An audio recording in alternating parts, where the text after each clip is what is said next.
was du machst, gibt es eigentlich wenige, unfassbar wenige offensichtliche Vorbilder. So. Du bist jetzt das Vorbild, glaube ich, für die Generation von Harfenistinnen und Harfenisten. Wer macht das, was du machst? Das ist ja eigentlich eine Wahnsinnssituation, in der man sein kann, die vielleicht auch vielleicht ein bisschen Angst machen kann. Man muss sich, mache ich jetzt hier alles richtig? Wie macht man das eigentlich? Oder wen hast du dir als Vorbild genommen, um auch zu schauen, so, wenn ich jetzt hier in einer Band spiele und ich bin das Harmonieinstrument, was ist eigentlich meine Aufgabe? Was ist meine Verantwortung? Was wird von mir verlangt? Und was kann ich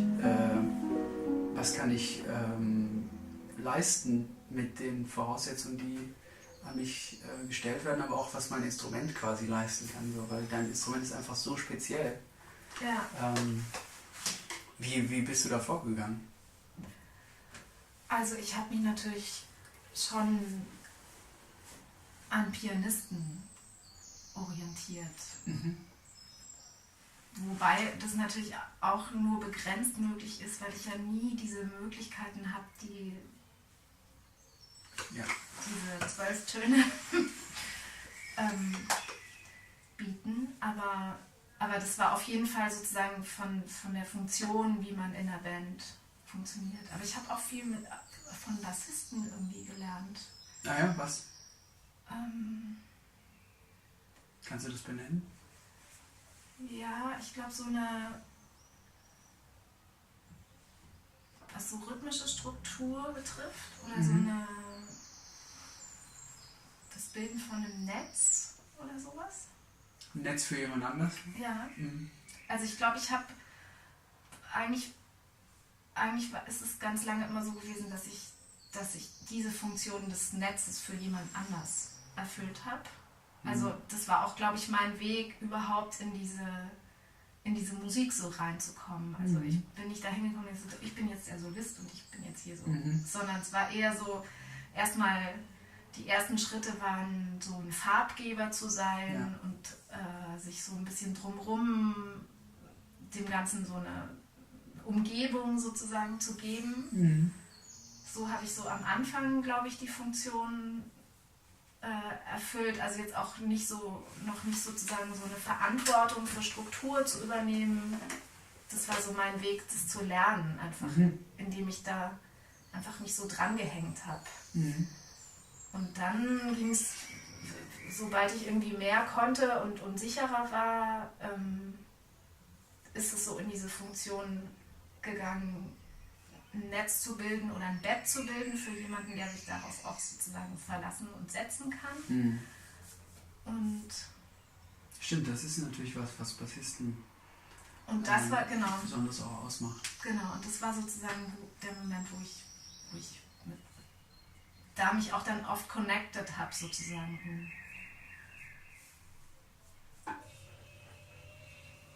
Und jetzt ist es halt weiter auch gegangen, dass ich jetzt auch immer, also mehr jetzt auch mich so als Solistin positionieren kann. Aber das war auch ein Prozess. Ich kann mich auch erinnern, dass wir gesagt haben, dein Sextett ist cool, aber wir wollen dich hören. Ja. Ne? Genau, das war eigentlich so ein Zwischenschritt. Da war ich ja das einzige Harmonieinstrument, hatte also schon sozusagen diese harmonische Verantwortung, aber dadurch, dass es einen Bass gab und ein Schlagzeug gab, die sozusagen schon so dieses Netz zumindest oder also wir es gemeinsam quasi gebildet haben und die so mit 3 Bläsern, die auch diese ganzen melodischen Funktionen dann erfüllen konnten. Das war so ein Zwischenschritt. Und jetzt das Trio ist auf eine Art das perfekte Umfeld für dich, habe ich das Gefühl. Ja. Man will nichts anderes hören eigentlich. Also man vermisst nichts und es ist einfach wunderschön, wie ihr zusammen spielt. Ja, das fühlt sich auch echt richtig gut an. Das ist so... ist natürlich auch eine Arbeit gewesen. Das war ja nicht von Anfang an so, wobei es von Anfang an sehr gut funktioniert hat. Von Anfang an super. Aber es ist schon immer noch trotzdem gewachsen. Also Ja, ich glaube, das Schöne an diesem Trio ist, dass tatsächlich jeder alle Rollen übernimmt. Wer den Anker bildet und wer drumherum geht. Und alle können das irgendwie alle gleichzeitig. Und ich glaube, das macht das so ein bisschen aus. Natürlich auch diese Durchsichtigkeit und diese Transparenz. Und dass wir uns einfach so gut verstehen und so irgendwie die gleiche Idee haben und Vision haben, wie frei Musik sein kann und wie beweglich und wie... Ja, ich finde, dass du im Trio eigentlich so voll die Rolle für dich so als Harfenistin im Jazz, in improvisierter Musik so total einfach definierst und es geht immer weiter. Also du findest da immer neue Wege und deshalb stelle ich mir das so spannend vor und so aufregend, dass es so wenig Material gibt, auf das man sich berufen kann oder muss oder wo man sagt, damit muss ich mich jetzt auseinandersetzen. Du bringst einfach einen ganz anderen Background durch die Klassik mit. So. Aber wie hast du dich so mit Funktionsharmonik und generell mit Harmonik dann so auseinandergesetzt? Kam das durch die Klassik, dass du dann Werke analysiert hast und geschaut hast, was heißt das jetzt hier und wie kann ich das benutzen, wenn mir jemand dann ein Akkordsymbol dann vorsetzt, wie es im Jazz dann üblich ist? Ja, also das war auf jeden Fall ein Weg. Ich kann mich auch noch an eine Situation erinnern, wo ich unter so ein romantisches Hafenwerk so überall die Akkordsymbole so drunter geschrieben hatte und das eben so analysiert hatte. Und dann kam ich so in meinen Unterricht und dann fragte man ja, was machst du denn da? Das bringt doch gar nichts, so ungefähr. Also das war das war eigentlich schon so ein früher Moment, wo ich hätte merken können, dass da irgendwas nicht stimmt. Ja, ich bin hier nicht am richtigen Ort. Genau. Also da habe ich natürlich schon angefangen, mich dafür zu interessieren und dann macht man ja auch irgendwie Tonsatz und analysiert Bach-Choräle und schreibt Fugen zur Übung und so. Kannst du ein bisschen erzählen über die Schwierigkeiten von deinem Instrument, mit deinem Instrument Jazz zu spielen? Kannst du da ein bisschen drüber erzählen? Ja, also das eine ist ja, dass es keine Historie gibt. Also es gibt keine Tradition, du hast ja schon ein paar Namen genannt, es gibt so ein paar so Einzelerscheinungen,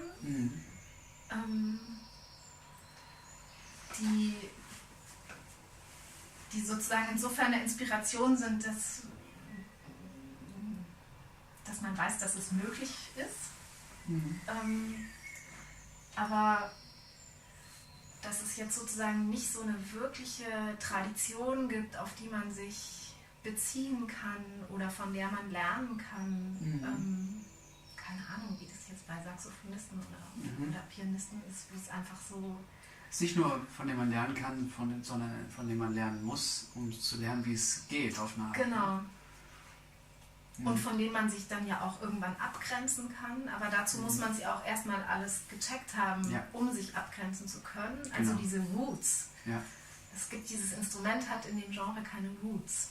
Und das ist, finde ich schon, es ist für mich manchmal problematisch, weil es halt wirklich total freischwebend ist. Also ich habe das ja dann schon auch alles gehört, aber ich habe es halt nie gespielt. Und das ist immer irgendwie wahrscheinlich, also ich weiß halt auch gar nicht, wie sich das dann so anfühlt. Und das empfinde ich schon so immer, so, ich weiß nicht, ob so wehmütig oder also es ist nicht so ein richtiger Teil. Also meine Roots sind in der klassischen Musik und bei Ravel und bei Debussy und bei Mahler und so. Und das andere hat immer noch so ein bisschen, also jetzt ist es natürlich immer mehr vertrauter geworden, aber es ist trotzdem, ich fühle diese Roots nicht, wie ihr die wahrscheinlich fühlt. Und das macht mich natürlich immer so ein bisschen zu so einem Fremdkörper. Und mein Weg war eigentlich dann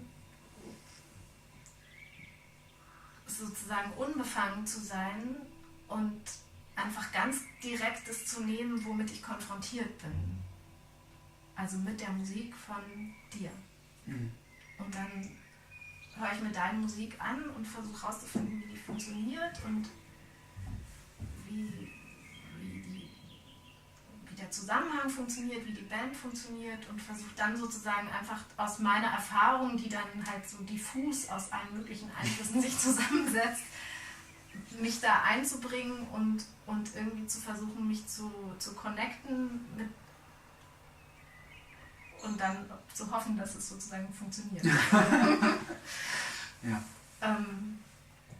Aber das ist dann sozusagen immer so eine ganz individuelle und persönliche Sache für genau diese Musik von genau dieser Band und von genau diesem Komponisten. Also wenn ich jetzt in Bands von anderen spiele, dann ist das so mein Weg eigentlich.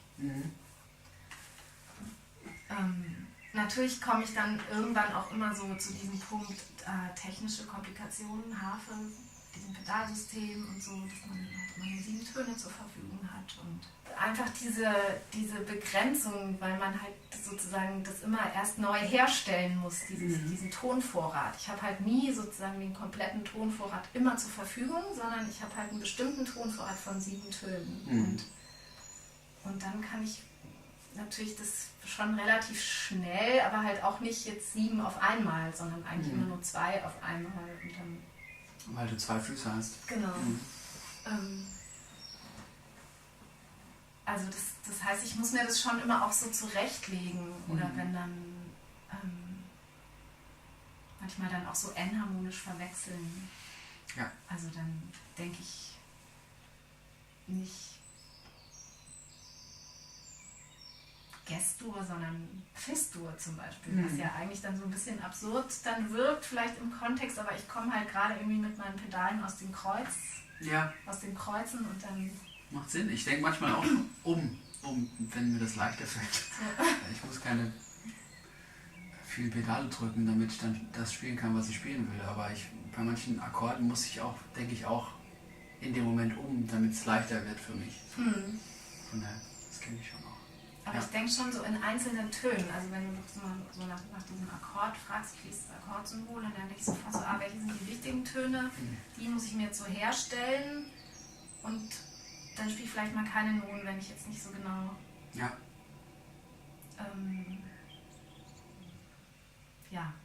Nicht so genau weiß, wo es dann hingeht oder ich weiß, es geht dann dahin, dann kann ich die jetzt nicht spielen, weil ich das Pedal nicht mehr übrig habe sozusagen. Also es ist schon dann in manchen Fällen, bei mancher Musik ist es so ein bisschen Krampf. Und es gibt dann natürlich auch irgendwo Grenzen, wo man dann auch sagen muss, das macht jetzt einfach keinen Sinn mehr. So. Das ist dann nicht mehr, also es ist dann nur noch so reduziert. Es gibt dann tatsächlich Stücke, die kann ich einfach nicht spielen. Also aus instrumental-technischen Gründen. Ja. Und da muss man dann halt auch einfach sagen, das geht halt dann nicht. Aber ich versuche natürlich die Grenzen schon immer weiter zu... Ja, es gab gestern bei dem Konzert, wo ich dich gehört habe mit Nils Wogram und Hayden Chisholm im Loft, gab es Momente, wo ich das Gefühl hatte ich dir auch nach dem Konzert gesagt, also es sind mehrere Sachen passiert. Natürlich jedes Mal klingst du für mich anders, aber gestern sind ganz viele andere Sachen noch passiert, die ich so von dir noch nicht gehört habe. Wo ich auch merke, dann inwieweit du eigentlich die ganze Zeit versuchst, neue Wege zu finden innerhalb in deinem Umfeld. Es gab diesen einen absurden Moment, wo du diese wahnsinnig vielen Akkorde ganz schnell hintereinander in so einem Tempo spielen musstest, wo Sonja und ich uns auch deine Füße angeguckt haben und die waren die ganze Zeit nur so am Machen und wir haben mit dir zusammen geschwitzt quasi. Das war beeindruckend zu sehen. Und dann gab es noch andere Momente, wo einfach Akkordfolge kam, auch jetzt nicht im super langsamen Tempo. So frei habe ich dich noch nicht gehört über Akkorde in so einem Tempo. Was vielleicht also man merkt die ganze Zeit, wie deine Reise immer weitergeht. So, und es ist total spannend, das anzusehen. Wie flüssig und als wäre es ganz normal, solche Akkorde, wie Nils sie geschrieben hat, jetzt da einfach mal zu begleiten auf der Harfe. So. Und das checken halt viele nicht, wie unnormal das eigentlich ist. So, ja? Und das war so ein schöner Moment. So. Finde ich tierisch. Schön, dass du das so gehört hast. Ja, das war jetzt auch tatsächlich für mich eine Herausforderung, diese Band. Oder das ist ja keine Band, das war ja, also dieses Konzert. Na, hoffentlich wird es eine Band, ich fand's cool.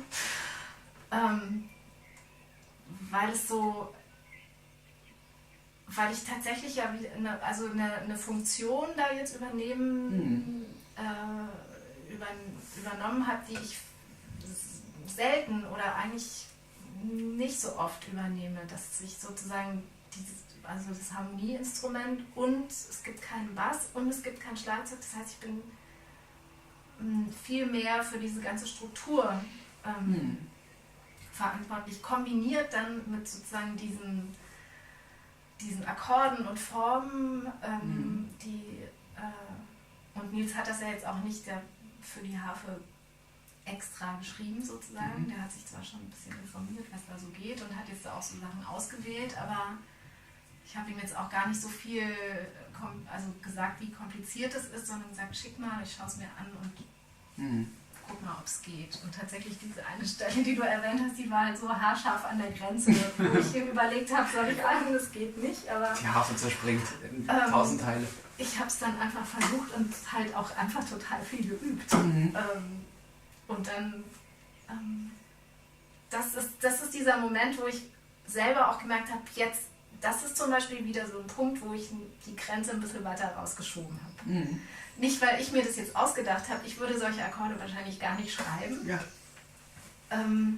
Aber weil ich damit konfrontiert bin, checke ich es aus und dann bin ich wieder ein bisschen weitergegangen. Und so geht es eigentlich die ganze Zeit. Und das war jetzt irgendwie total schön auch für mich, mich damit zu beschäftigen. Er hat ja auch irgendwie so ich finde es immer total spannend, sich mit der Musik von anderen auseinanderzusetzen, weil man auch wieder so auf neue Ideen kommt und eben sich sozusagen ein bisschen natürlich auch so dem dient, oder das will man dann natürlich auch so gut wie möglich ausfüllen und da versuche ich dann eben so Wege für mich zu finden. Und das war jetzt irgendwie wieder eine ganz schöne Reise sozusagen. Und irgendwie nimmt man das dann natürlich auch wieder mit dann in die eigene Musik, glaube ich. Also ja, was spezifisch? Kannst du auf irgendwas jetzt einen Finger zeigen und sagen, so, das ist was ich auch ausprobieren möchte in deinem Trio, oder irgendwas, was du so noch nicht erlebt hattest wie gestern? ja, tatsächlich habe ich dann so ein bisschen überlegt, ob ich jetzt so Stücke habe, wo es wirklich so Soloformen mit Changes gibt. Das gibt es eigentlich nicht so in der Form, wie das jetzt gestern zum Beispiel passiert ist. Das gibt es schon, auch bei dir. Gibt's schon. Es gibt schon auch Changes, ein paar. Es gibt auch ein paar Changes, aber die sind dann auch oft viel variabler ausdeutbar, glaube ich. Aber ihr spielt auch Changes bei dem Debussy-Stück, was ihr spielt? Genau, aber da ist alles aufgeschrieben bei dem Debussy-Stück. Aber variierst du nicht irgendwann so ein bisschen auch? Nee. Nee? Okay, dann hast du es sehr im Moment gespielt. Das klang sehr... aber schon, wir haben auch von Monteverdi ein Stück gespielt, da gibt es auch Changes. Und Christian hat ja auch ein paar Stücke mit Changes. Ihr spielt diese... Wie heißt es noch? Dieser schöne Walzer von ihm. Elegie. Genau, Elegie. Ja. Das hat auch Changes. Genau. Wenn ich jetzt sozusagen an die Harfe denke beim Komponieren, dann besteht natürlich die Gefahr, dass es harmonisch zu schlicht wird. Also schreibe ich dann doch oft auf dem Klavier, komme dann in die Situation, oh shit, das geht ja gar nicht. Aber versuche dann natürlich auch eben, weil das war auch das, was mich damals an dem Sextett interessiert hat, da habe ich so angefangen überhaupt zu schreiben und sozusagen über diese Begrenzung der Harfe wegzudenken. Und das war für mich natürlich toll, dass man einfach irgendwie Linien schreiben kann. Da kommt gleichzeitig ein F und ein Fis und ein G vor. Super, das kann man auf der Harfe gar nicht machen. Und dann, deswegen war das irgendwie mit diesen 3 Bläsern für mich so spannend, weil ich auf einmal sozusagen Klänge und Melodien und Kontrapunkte und sowas herstellen konnte, die ich auf meinem Instrument halt nie so realisieren kann. Und das mache ich jetzt natürlich im Trio auch, also um da eine Polytonalität herzustellen. Also da denke ich natürlich dann schon am Ende, wenn ich es dann dem eine Form gebe, dann kann halt die Harfe den einen Ton nicht spielen, dann muss halt das Saxophon jetzt übernehmen, muss man die Melodie vielleicht verändern oder so. Aber ja, ich habe jetzt auch irgendwie Lust, ich habe jetzt lange nicht neue Sachen geschrieben, sondern viel, wird schon was kommen. viel so arrangiert eigentlich da vom Orchester und jetzt mit Streichern und so. Das war auch spannend. Das ist einfach mal so diese Musik, die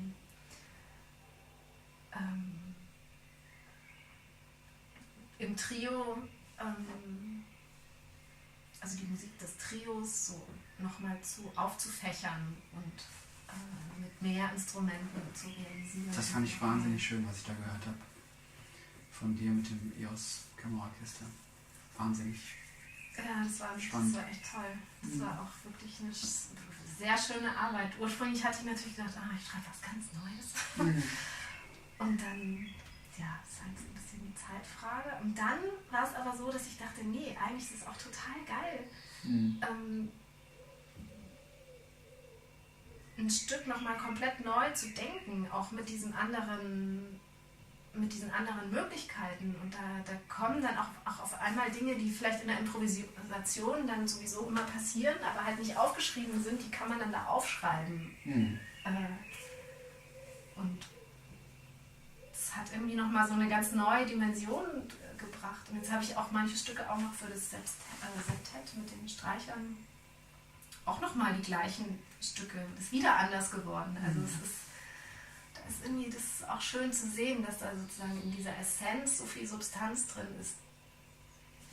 Dass das auch oder? Geht dir das auch so? Ich finde, man lernt dann immer was Neues. So, dass wie jemand anders das interpretiert oder wie jemand anders da neue Farben drin findet. So. Man muss halt offen bleiben dabei. Habe ich auch gestern mit Nils drüber gesprochen, weil er meinte, er hätte ein paar jetzt Stücke für das Quintett, mit dem wir gespielt haben und für das Trio auch. Das hat er schon mit anderen Bands gespielt. Und wenn man dann als Bandleader nicht offen bleibt, dass eben dann diese neuen Musiker, das neue Umfeld, das dann eben auch anders spielen kann, als die Version, die man halt mit seinen eingespielten Bands spielt, dann kann erst was Neues wirklich entstehen und dann können auch neue Sichtweisen einem eröffnet werden. So. Aber wenn man die ganze Zeit eigentlich die Version, die man mit dem Trio gespielt hat, dann wird man sie niemals kriegen und wird unglücklich. So. Und dann sollte man diese alten Stücke dann nicht auspacken und mitbringen. Aber ich finde es eigentlich immer spannend, zu sehen, okay, was würdest du jetzt dahin machen? So. Natürlich schickt man eine Version mit, wenn man ein Stück schickt man eine Aufnahme mit, die möglichst das Stück gut repräsentiert, aber trotzdem dann ist es wichtig, dann sich auf die Musiker einzulassen. So. Auf deren, vielleicht sind es andere Instrumente als die man gewohnt ist zu spielen. So, ne? Aber es sind doch einfach immer andere Individuen und die müssen einfach strahlen können. So, weil sonst ist es so eine Ego-Show, mein Stück und es wird so gespielt. Du musst es jetzt ausführen. So. Und da sind wir wieder beim Anfang. Dieser Unterschied zur klassischen Musik oder warum eigentlich Jazz oder warum eigentlich improvisierte Musik. Und genau das ist es nämlich, was das so reich macht, diese Variabilität. Eben, man spielt es mit den einen Leuten, dann klingt es so und spielt man es mit den anderen, das ist total anders und kriegt noch eine ganz andere Ebene dazu und es ist nicht es gibt so das Ideal und dann gibt es irgendwie da hunderte Referenzaufnahmen, die da irgendwie im Plattenregal stehen. Und also das ist alles total hat alles seinen Wert. Ich will es jetzt nicht irgendwie Absolut, abwerten, aber sozusagen für mich als Spieler war das irgendwie immer, weiß ich nicht, also diese Freiheit und diese Bedeutung auch sozusagen des Individuums mit seiner individuellen Geschichte und eigenen Historie, was ja auch das Spiel dann so definiert, dass das immer wieder neu in neuen Konstellationen dann neu klingt und eben, also diese Route 70 Stücke haben halt gestern total anders sich angehört und es war total erhellend irgendwie auch, also was dann damit so passiert ist.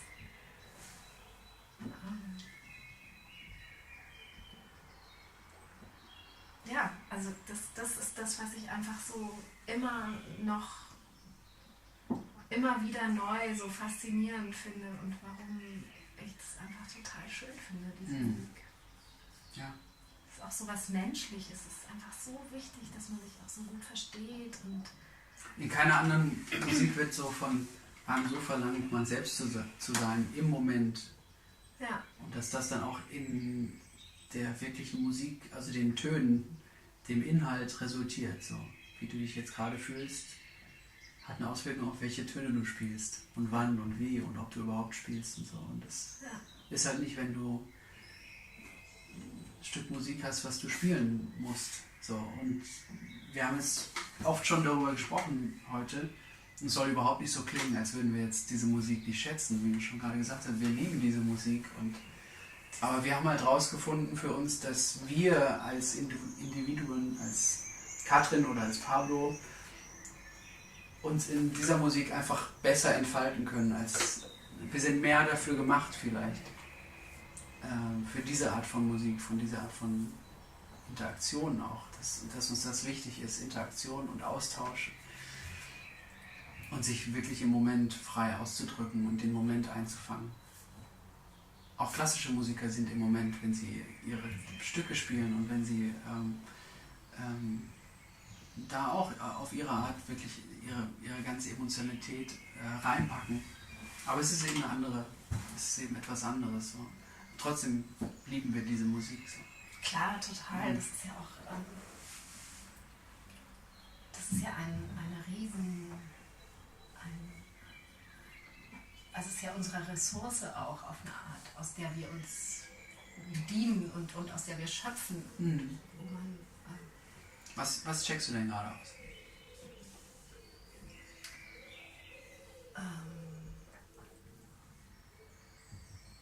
Jetzt gerade habe ich mich eigentlich tatsächlich eher so mit der Musik von anderen befasst. Ja. Und gar nicht jetzt so in der klassischen Literatur gesucht. Jetzt eben natürlich für gestern ganz konkret. Und im Januar hatte ich auch so ein Solokonzert, wo ich auch so eben Stücke dann von anderen, wie auch deine schöne Nocturne. Echt? Ja. Das war auch so eine Herausforderung. Ich fand das immer so ein unglaublich schönes Stück und habe dann das mal so durchgelesen und dachte so, ach nee, das kann man nicht spielen auf der Harfe. Und dann dachte ich, komm, ich probiere es jetzt vielleicht doch mal. Und habe dann halt so einen Weg gefunden, auch um diese schwierigen Ecken so zu umschiffen. Und habe dann eben, ist jetzt gerade so was, womit ich mich so beschäftigt habe eigentlich in der letzten Zeit. Ich habe jetzt mal mit Achim Kaufmann so gejammt und er hat so seine Stücke mitgebracht und jetzt mal so angeschaut, einfach wie die funktionieren. Also ich finde es einfach auch mal total interessant, wie schreibt man was auf, damit was passiert. Es gibt ja so unendlich viele Möglichkeiten. Man kann alle Noten ganz genau aufschreiben, man kann dann irgendwie Changes aufschreiben oder man kann nur einzelne Töne aufschreiben oder man kann was grafisch notieren oder es hat ja auch immer so ganz viel damit zu tun, wie sieht so ein Papier aus. Total, ja. Sind das jetzt irgendwie viele Seiten oder fängt schon damit an, ist es mit der Hand geschrieben oder ist es mit dem Computer geschrieben? Und wie schreiben andere Musiker ihre Musik auf und was hat das für eine Auswirkung darauf, wie das klingt. Von Christian Lillinger zum Beispiel, habe ich mir auch mal so ein Stück jetzt angeguckt und war dann auch total überrascht, wie das aussieht. Wie sieht es denn aus? Kompliziert. Ja. Wahnsinnig kompliziert. Ja. Schreibt er mit der Hand? Nee. Also das eine jetzt, ich habe ihn halt so seine letzte Grundplatte öfter mehrfach angehört und es gab so ein Stück, das mich so besonders interessiert hat, eben weil ich wissen wollte, wie viel ist denn davon eigentlich notiert und was ist da notiert und wie ist es notiert. Und das, welches war das? ist das Taxon? Taxon. Oder? Für mich hat auch ein Stück besonders rausgestochen bei der Platte. Aber ich weiß nicht mehr, wie es heißt. Die Musik hat rausgestochen, aber der Titel anscheinend nicht. Ja, ich vergesse auch. Vielleicht war es Taxon, ich weiß nicht. Da gibt es nämlich immer so ein Motiv, das immer wieder kommt. Und dann habe ich mich immer gefragt, sind die einfach jetzt irgendwie so, improvisieren die das und benutzen das Motiv als Improvisation oder steht es da in einem bestimmten Zusammenhang? Und? Das steht da auch. Ja. Aber sie benutzen es natürlich auch als Improvisation, also als Material. Und das finde ich gerade eigentlich total spannend, wie muss man, was heißt muss, also was für Möglichkeiten gibt es, auch eine Improvisation zu lenken oder einen Verlauf von einem Stück zu lenken. Jetzt, als ich für Septet geschrieben habe, war das natürlich noch eine Frage, die mich noch stärker beschäftigt hat. Nee, das mit Dieter Manderscheid genau. Und ist Elli auch dabei? Elli und Vincent. Ja, das würde ich gerne hören. Ja, das haben wir jetzt aufgenommen. Kurz. Und genau, da war es halt auch wieder, da musste ich halt da nochmal verstärkt drüber nachdenken, weil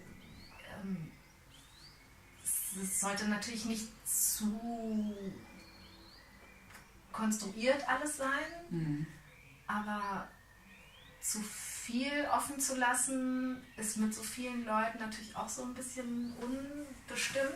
Da verliert man dann natürlich sozusagen als Komponist dann irgendwann auch vielleicht zu sehr die Kontrolle. Und für mich war eigentlich so, dass die größte Herausforderung, das irgendwie zu steuern, ohne die einzelnen Musiker zu beschränken.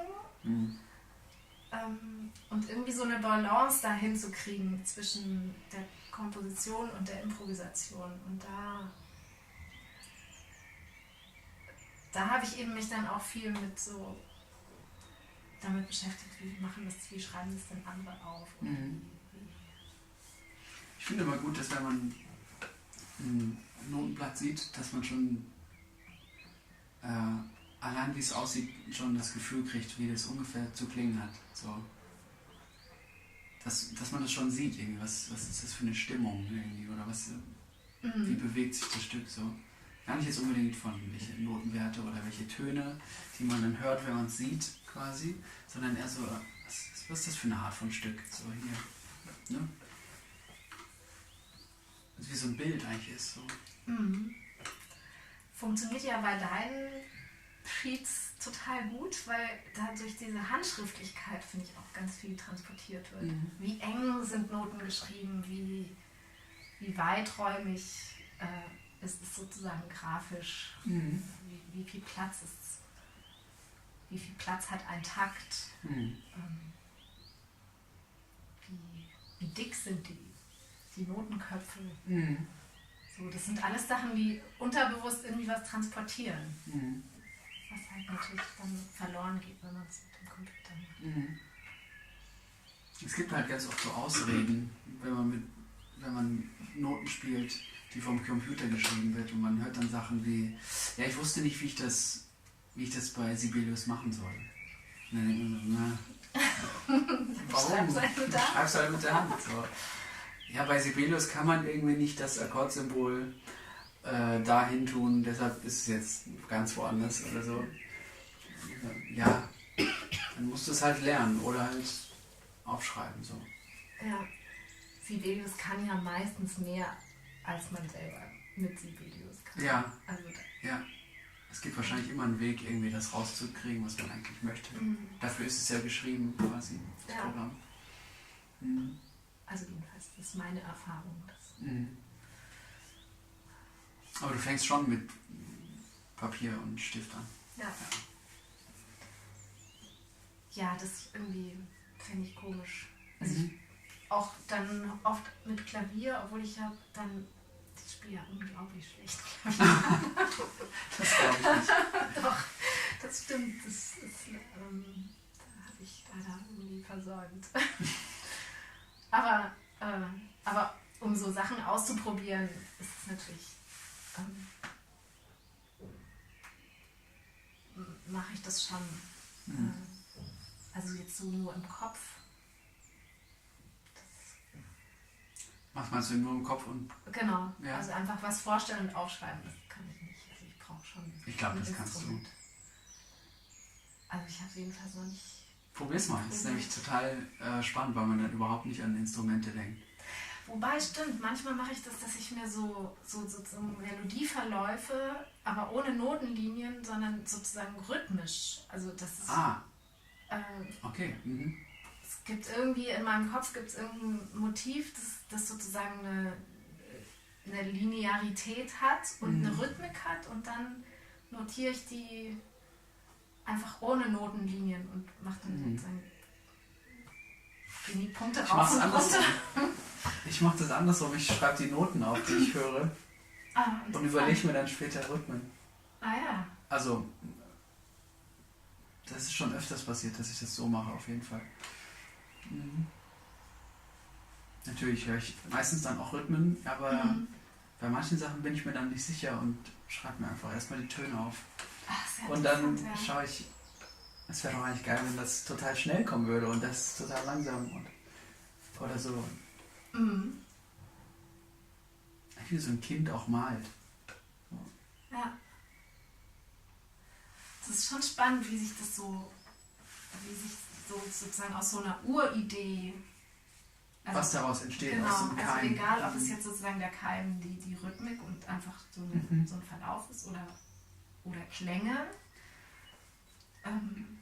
wie sich das dann zu einem Stück formt. Passiert natürlich ja auch immer unterschiedlich, aber...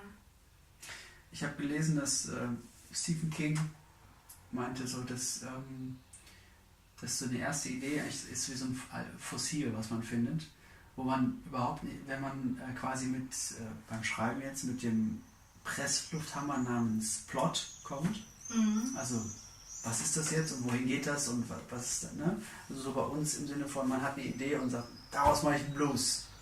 Weißt du? Ja. Dann gräbt man quasi dieses winzige Fossil total zerbrechlich, gräbt man mit einem Presslufthammer aus. So.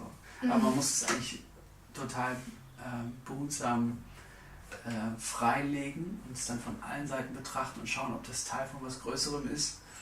Und wenn man dann schon überlegt, was das jetzt sein soll, dann macht man es kaputt. So. Aber wenn man dann schaut, okay, was ist das jetzt und wie sieht das aus, wenn ich das umdrehe und das von was anderem, das passt dazu. Und dann können da total schöne Sachen daraus entstehen. Ich fand dieses Bild total schön, dass man so behutsam damit sein muss und es wirklich von allen Seiten untersuchen muss. So. Und seitdem ich das so im Kopf habe, passieren andere Sachen beim Komponieren. So.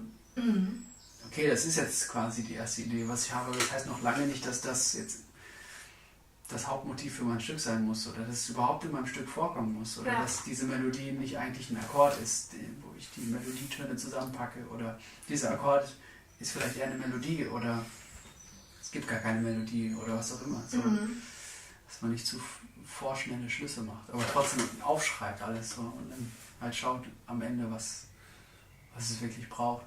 Ja. Ja, diese Idee, dass es ein Fragment ist, glaube ich, ist total entscheidend.